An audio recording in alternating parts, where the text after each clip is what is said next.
Saudi अरब में इस हफ्ते गल्फ कॉपरेशन काउंसिल यानी जीसीसी देशों के बीच हुए एकजुटता और स्थिरता समझौते ने खाड़ी देशों के रिश्तों में एक नई गर्मजोशी पैदा कर दी है।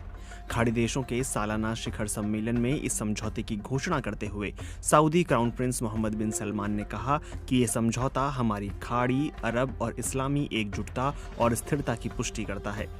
इससे पहले उन्होंने कतर के अमीर तमीम बिन हमद अल थानी को सरेआम गले लगाकर उनका सम्मेलन में स्वागत किया। ये इस बात की तरफ इशारा करता है कि सऊदी अरब एक कदम आगे बढ़कर कतर से सियासी रिश्ते बहाल करने का इच्छुक है। खाड़ी के 6 देशों के अलावा मिस्र, तुर्की और ईरान ने भी इस समझौते का स्वागत किया। 3.5 साल तक सऊदी अरब, संयुक्त अरब अमीरात, बहरीन और मिस्र ने कतर की हवा, जमीन और समुद्र के रास्ते नाकाबंदी करके और कूटनीतिक रिश्ते तोड़कर इस छोटे से खाड़ी देश पर जोरदार दबाव बनाए रखा। इन चारों देशों ने साल 2017 में 30 लाख से भी कम आबादी वाले तेल और गैस के भंडार से भरे देश कतर के खिलाफ आरोप लगाया कि वो आतंकवाद का समर्थक है। उन्होंने कतर से मांग की कि वो आतंकवाद का समर्थन करना बंद करे, ईरान से जरूरत से ज्यादा संबंध ना रखे और दोहा स्थित अल जजीरा न्यूज चैनल पर प्रतिबंध लगाए। कतर ने आतंकवाद का समर्थन देने के इल्जाम को गलत बताया और ना तो अल जजीरा चैनल पर पाबंदी लगाई और ना ही ईरान से संबंध कम किए। अब चारों देश कतर के साथ सियासी संबंध बहाल करने और इसके खिलाफ नाकाबंदी समाप्त करने पर राजी कैसे हो गए हैं। कहा जाता है कि हाल के महीनों में कुवैती और अमरीकी मध्यस्थों ने गतिरोध को समाप्त करने के प्रयास किए हैं। खास तौर से कुवैत पर्दे के पीछे काफी महीने से दोनों पक्ष को मनाने में लगा हुआ था। बीबीसी के पश्चिमी एशिया विशेषज्ञ फ्रैंक गार्डनर कहते हैं कि ज्यादातर कुवैत और कुछ हद तक अमेरिका की महीनों की कूटनीतिक कोशिशों के नतीजे में कतर के खिलाफ नाकाबंदी उठ सकी है। ये ठीक है कि सुलह सफाई की बातें कई महीनों से जारी थीं और जीसीसी देशों का शिखर सम्मेलन हर साल होता है, तो अचानक समझौता कैसे तय हो पाया? क्या अमेरिकी चुनाव में राष्ट्रपति ट्रंप की हार इसका तत्काल कारण था?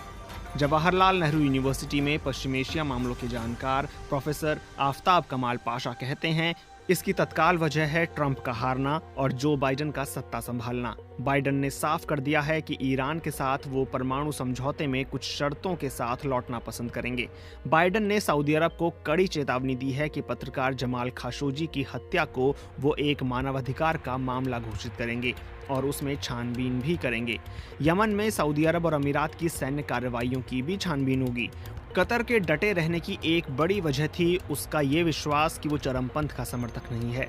दरअसल इस्लामिक ब्रदरहुड या इख्वान उल मुसलमीन मिस्र और सऊदी अरब की नज़र में एक चरमपंथी संगठन है, जबकि कतर, फलस्तीन और तुर्की इसे केवल एक कट्टर इस्लामी संस्था के रूप में देखते हैं। कतर चरमपंथ का समर्थन करने से इनकार करता है। उसने गजा, लीबिया और दूसरी जगहों पर राजनीतिक इस्लामवादी आंदोलनों का समर्थन किया है, विशेष रूप से पारंपरिक मुस्लिम ब्रदरहुड जैसी संस्थाओं को, जो खाड़ी के देशों की नजरों में एक चरमपंथी संस्था है।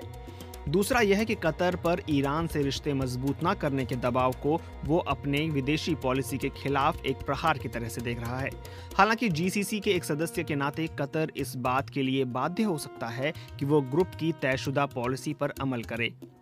सही बात तो यह है कि कतर और चारों देश यानी सऊदी अरब, संयुक्त अरब अमीरात, बहरीन और मिस्र के बीच रिश्ते 2014 में उस समय खराब हो गए थे जब इन चारों देशों ने अपने दूतों को कुछ महीनों के लिए वापस बुलाने जैसे कदम उठाए थे।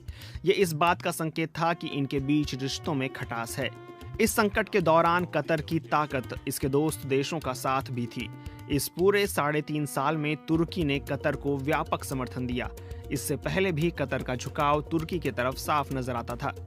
नाकेबंदी के 1 साल पहले यानी 2016 में कतर ने अस्थायी रूप से तुर्की को एक सैन्य अड्डा स्थापित करने की अनुमति दी थी। कतर के इस कदम ने सऊदी अरब और संयुक्त अरब अमीरात को नाराज किया और इनकी तरफ से तीखी प्रतिक्रियाएं भी देखने को मिली। लेकिन कतर ने ऐसा करके शायद ये संदेश दिया कि कतर एक छोटा देश जरूर है, लेकिन इसके दोस्त बड़े और शक्तिशाली हैं। बहरहाल बात इतनी आगे बढ़ी कि जून 2017 में सऊदी अरब, संयुक्त अरब अमीरात, बहरीन और मिस्र ने कतर के साथ राजनयिक संबंधों को तोड़ दिया। इन देशों ने अपने राजदूतों को वापस बुलाया, कतर के राजदूत को निष्कासित कर दिया और देश पर एक गंभीर आर्थिक नाकाबंदी लगा दी। कतर को दी गई मांगों में तुर्की के सैन्य अड्डे को तत्काल बंद करना भी शामिल था। संकट में घिरे कतर को अच्छी तरह पता था कि इसके खिलाफ कार्रवाई स्वाभाविक नहीं है और अंत में जीत उसकी होगी। नाकाबंदी खत्म करने के लिए कतर के सामने असल में 13 शर्तें रखी गई थीं। एक दो को छोड़कर कतर ने एक भी शर्त नहीं मानी। प्रोफेसर पाशा कहते हैं कि लड़ाई में जीत कतर की हुई है। वो कहते हैं कि ये कतर की जीत है क्योंकि कतर के खिलाफ सऊदी अरब और यूएई ने मिलकर एक आर्टिफिशियल संकट खड़ा किया था जिसे अधिक समय तक जारी नहीं रखा जा सकता था। दूसरी तरफ सऊदी अरब और यूएई ने ये अंदाजा नहीं लगाया था कि कतर अपनी सैन्य क्षमता इतनी ज्यादा बढ़ा लेगा कि ये एक क्षेत्रीय ताकत बनकर उभरे। नाकाबंदी से पहले उसकी वायुसेना के पास केवल 12 फाइटर जेट थे। प्रोफेसर पाशा कहते हैं कि अब इसके पास 250 के करीब विमान हैं। प्रोफेसर पाशा के अनुसार अमीरात और सऊदी बैंकों ने मिलकर कतर की करेंसी को कमजोर करने की कोशिश की, जिसमें उन्हें सफलता नहीं मिली। अल जजीरा के 30 पत्रकारों के अकाउंट्स भी हैक किए गए, लेकिन फिर भी कुछ नहीं हुआ। वो कहते हैं कि इस पूरे संकट से कतर पहले से कहीं अधिक मजबूत देश बनकर उभरा है। उनकी कोशिश थी कि कतर में एक कठपुतली सरकार बैठाकर इसे अपने मातहत कर लें, लेकिन उन्हें इसमें नाकामी हासिल हुई। कतर अब पहले से कहीं ज्यादा मजबूत देश बनकर उभरा है।